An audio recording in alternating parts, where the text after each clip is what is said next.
Hello, this is the Harboring Light. I'm Mary. I give a conservative perspective about the world around me. So, in this particular episode, I'm just jumping right in. I'm going to take a break and then get back to the norm for the month of October as far as Halloween aspects.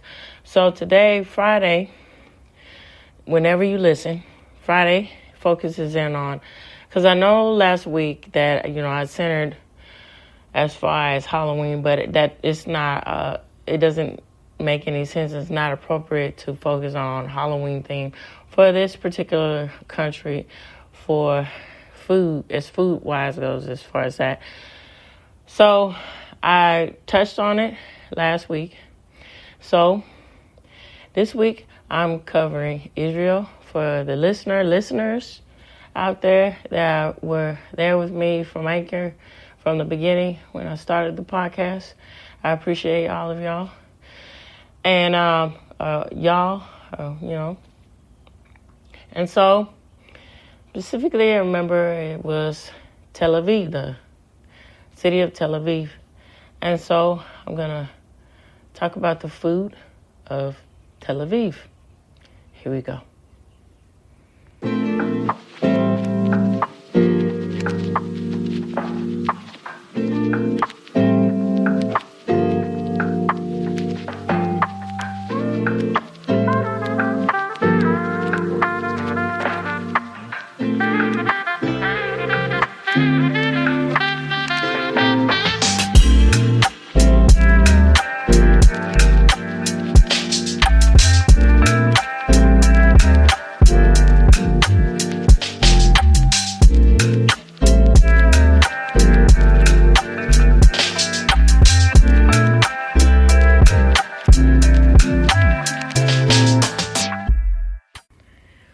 All right, so can't quote it enough.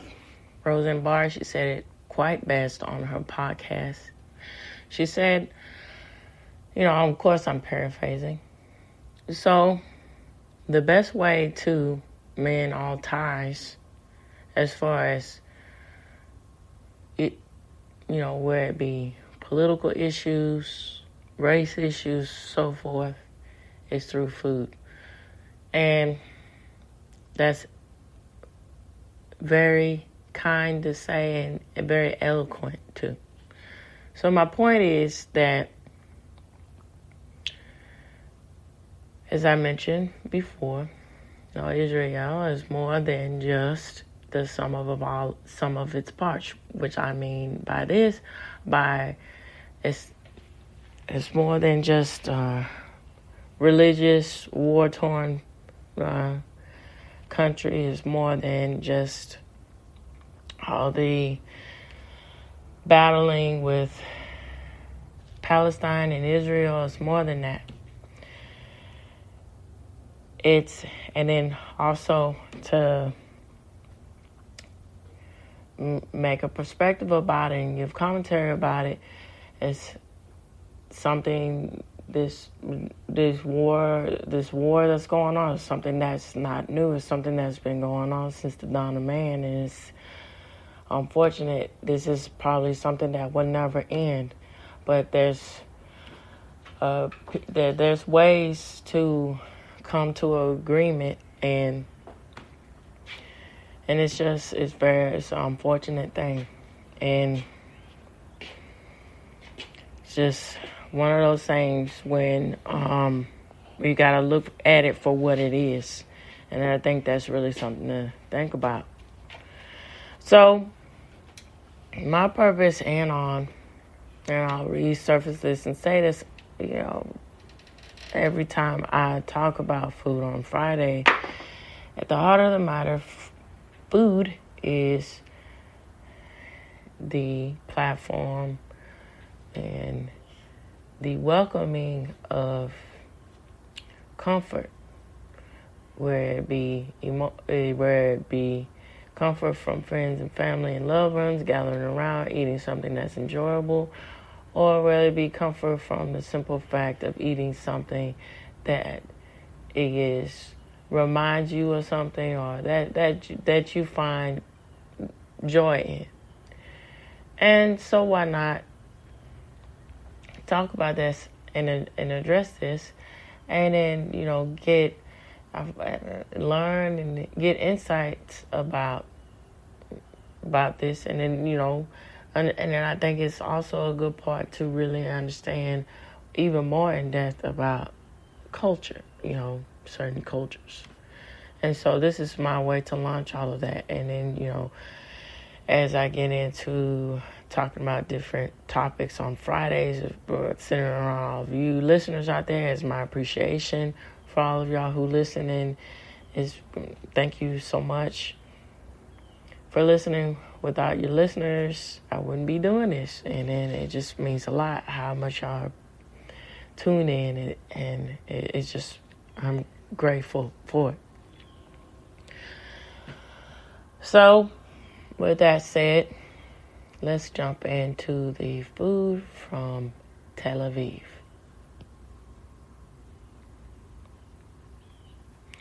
All right, so here we go. And Samantha Brown, and also for reference, so I think Samantha Brown's, when she was on the Travel Channel, her shows, and then, PBS, for the issues that PBS has as far as political, with left-leaning ideas and not seeing things objectively, which should be the aspect of education and a beacon of knowledge. But I digress with that. But for the most part, their travel shows, she had, I don't know if it's recent or not, but PBS, but and then Rick Steve.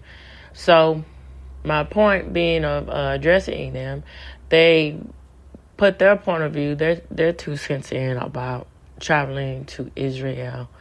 And so it was they had 2 different perspectives, and at the heart of the matter, it was about seeing past what your perceived notions about Israel. And then going in on Rick Steve, when he traveled to Israel, he also went to Tel Aviv. And then Tel Aviv brought light that Tel Aviv was the new hope new beacon after the Holocaust, as a way of modernity for the postmodern Israel, postmodern Israeli people. This going with the aspect of the metropolitan center of focus of what Tel Aviv is it's not a place where it's either orthodox or it's not it's just living in the here and now, and it's a part of modernity. And that's very interesting. It's perspective to give about the aspect of the different phases of Israel. Okay, so here we go. And this article will be linked for you in this episode. And it's entitled From East to West. And it's a full Tel Aviv food guide where to eat food in Tel Aviv for every type of person and meal. So it says, if you know me, let me restate that. When I read these things, keep in mind that I'm reading from their point of view in this article. So let me rephrase that. So it says, this person is overly obsessed with both Tel Aviv and food, this food writer. So the food scene in Tel Aviv is outrageous, and it's not slowing down anytime soon.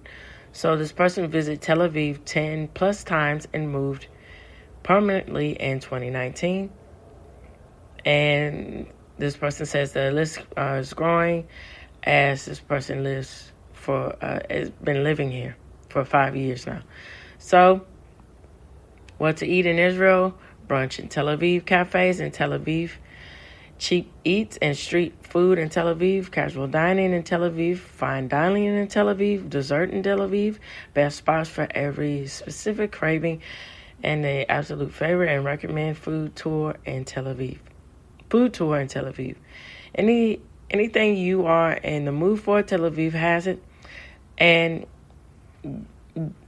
they're explaining that the guide will help you plan your itinerary around food and reservations. And so this person also gives you a warning about contain affiliated links and things. So like that, if you like to check into that, feel free. I have the source. I will have this source link for you. So must know Tel Aviv food guides and tips. So reservations says they highly suggest making a reservation at all of your brunch/dinner spots you want to go to well in advance. And then they also go into the aspect of travel insurance. Unfortunately, things can and do go wrong when you travel. So they offer coverage for more than 150 activity as well as emergency medical, loss and luggage, trip cancellations, and much more as an incentive, as an extra precaution. And say Tel Aviv packing list. Tel Aviv is hot during the summer and mild in the winter. So for travel packing essentials, it says trip they compiled together, and it has the link here if you're interested about what to do. So they go into the foods. Here is the good bits and pieces about everything. It says hummus needs no introduction, and once you have it in Israel, you will never like store-bought brands again. So where to try? Abu Hassan and Shalmun Vidorin. Falafel. Falafel is one of Israel's favorite street food, and it's amazing. It is vegetarian, so it's perfect for anyone. Usually it comes in a pita with a ton of other amazing vegetables. And they also give other things to try too. Hakaramal, suka. Help me out with that pronunciation there. And swami. So swami is Israel's other street food and thinly sliced and cooked meat. And then what I'm saying about help me out for the listeners in Israel, Tel Aviv specifically, so sukin, I would like to know. So thinly sliced and cooked meat can be chicken, beef, lamb, etc. And another word, sapich is the lesser known of all the Israel street food, but might be this person's preferred. So it's eggplant and eggs served with a pita with different veggies. Tahini. So tahini is also known as internationally, but exceptionally good food in Israel.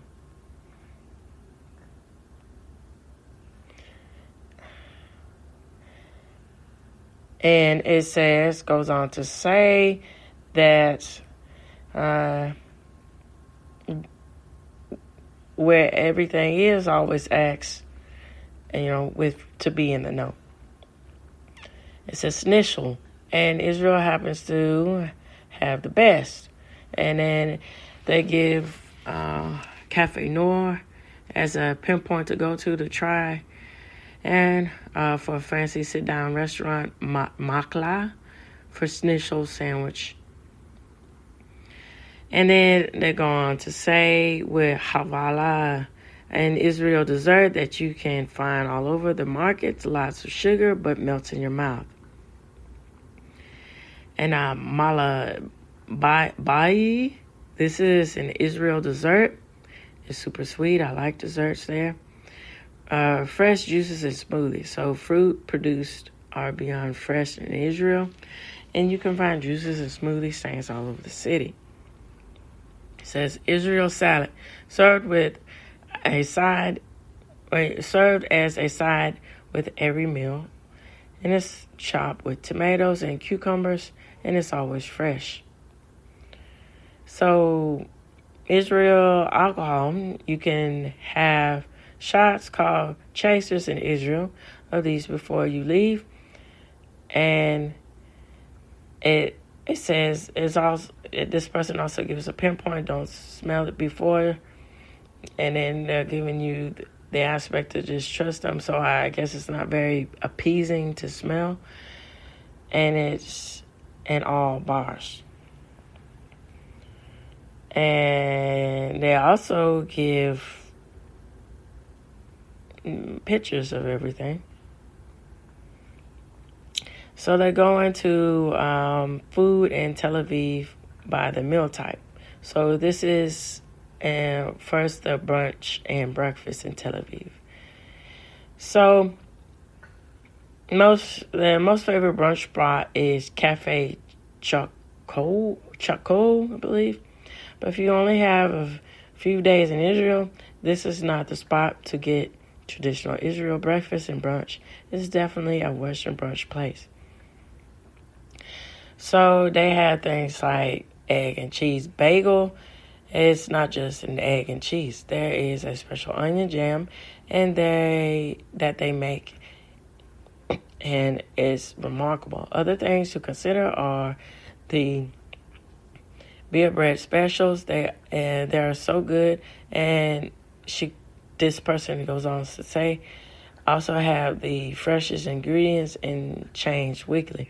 Their vegan desserts are also amazing, and they're known for their ice cream, cookies, and sandwiches, and matcha smoothies. Quite good. They make their own ice cream and cookies from scratch. That's nice to know, and that's a nice touch. And then it also goes into the aspect of the pride, and then that's one of the pillars, I think, to keep customer loyal to restaurants, and specifically with small restaurants or local restaurants, they understand the impact of making everything fresh, and that's really nice.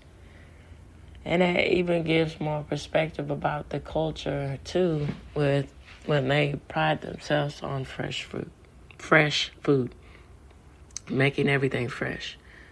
Let's say Buck, Cafe Buck is a brunch spot in the city. They are known for their trays of food that comes with a ton of different options and changes with fresh and seasonal produce. So this place is nice and hipstery, as it's coined in this article. So it's a brunch in Tel Aviv to stop and pack all the fun Israel breakfast food into one tray. And again, it goes on to that perspective of, Israel is about postmodernism, keeping up with the trends in today's standards.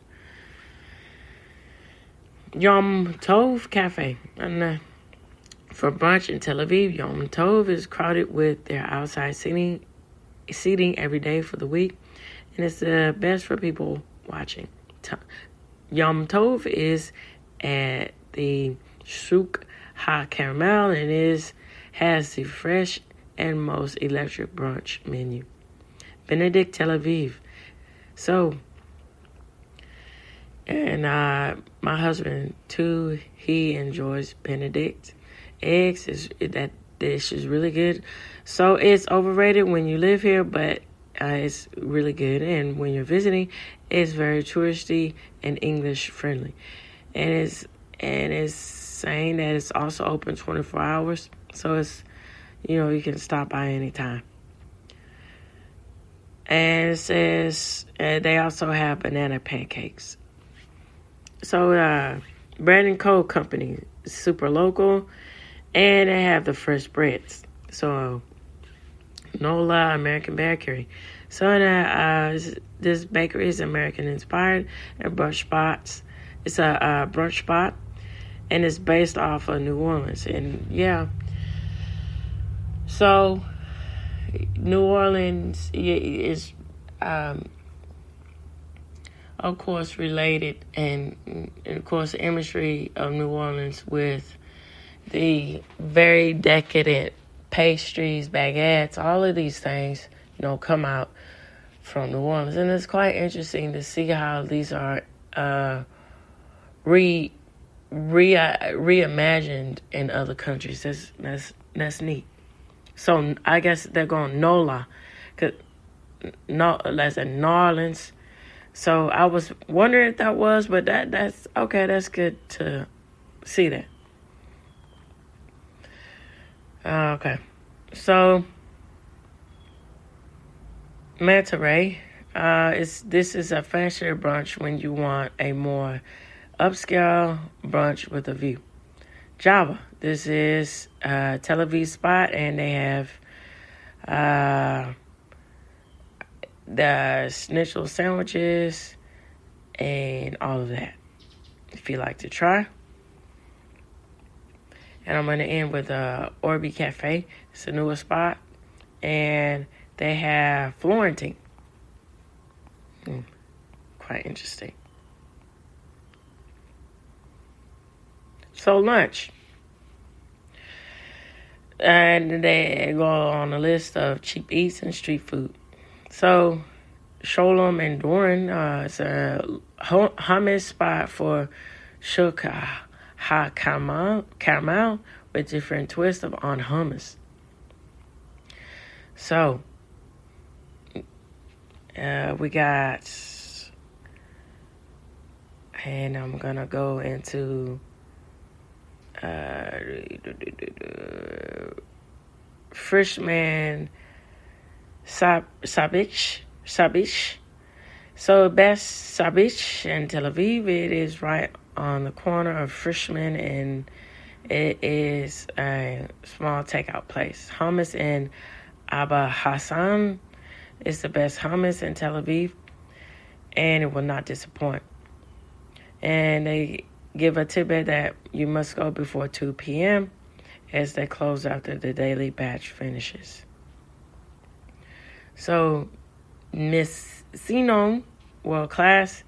So as the famous Israel chef there, probably in the world, and it's a fast casual dining, and it's street food, a spot you can get anything on a pita. So cauliflower or minute steak pita, chicken, veggies. That's quite interesting. So casual diner. So I'm gonna run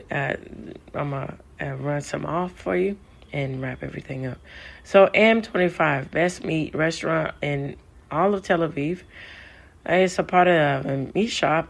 It's a part restaurant. M25 sits right in Shuk HaKarmel, and quite literally pick what meat you want out of the freezer and how you want it cooked. That's quite nice, and that puts me into the aspect of, particularly when I was a kid, and I would go to,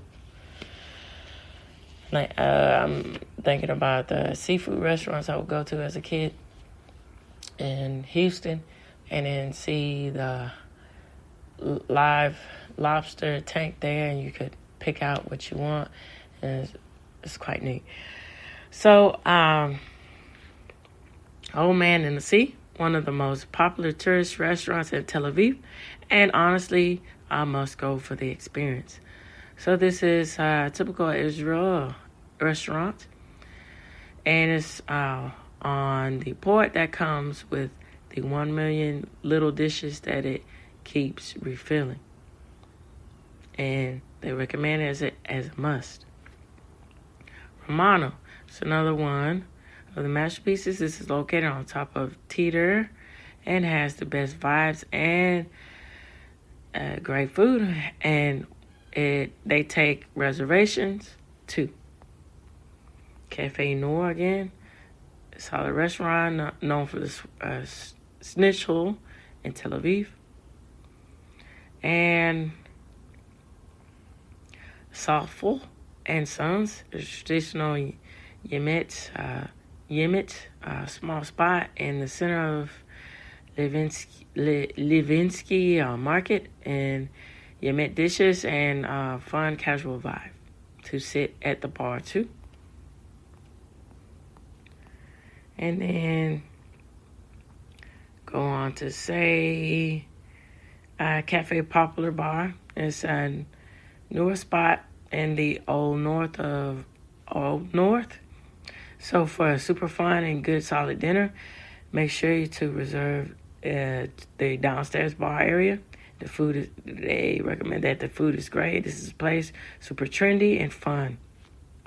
Social club, high quality, good vibes, restaurants on the Rothschild with amazing food.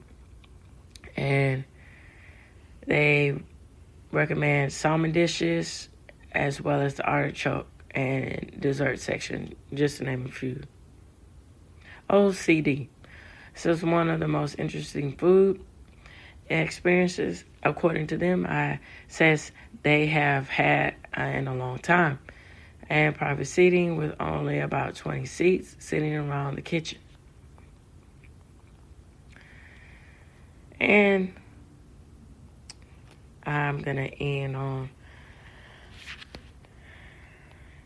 desserts. I'm going to give some desserts here. So Artie Cafe is real gelato spot in the middle of the not chalat, believe the pronunciation of that, with flavors you would never think about. And they also recommend bread flavor. That's interesting. I bet with that we get like a nice, as far as like a legume with peanuts with that flavor, kind of peanutty flavor maybe, or the wheat flavor. That's really interesting to see how that works. So I'm going to end on this. Can't stress enough the impact that food has on society, and then in the thought process of what people think about food, it changes from time to time, from era to era, from generations to generations, and so forth. And again, food is one of those simple things, but complex things that has a nice way of merging people together and see beyond the scope of things and get back to the heart of the matter about the simple joys of life. With that being said, I'd like to know what you all think about food, what I said today in this topic about food from Tel Aviv, or about food in general. You can reach me through email, Substack, X, and of course, fill up those comments and YouTube. It would be greatly appreciated. So this reaches the end of the Harboring Light. Tune in, turn up, and absolutely take care out there. Bye-bye now.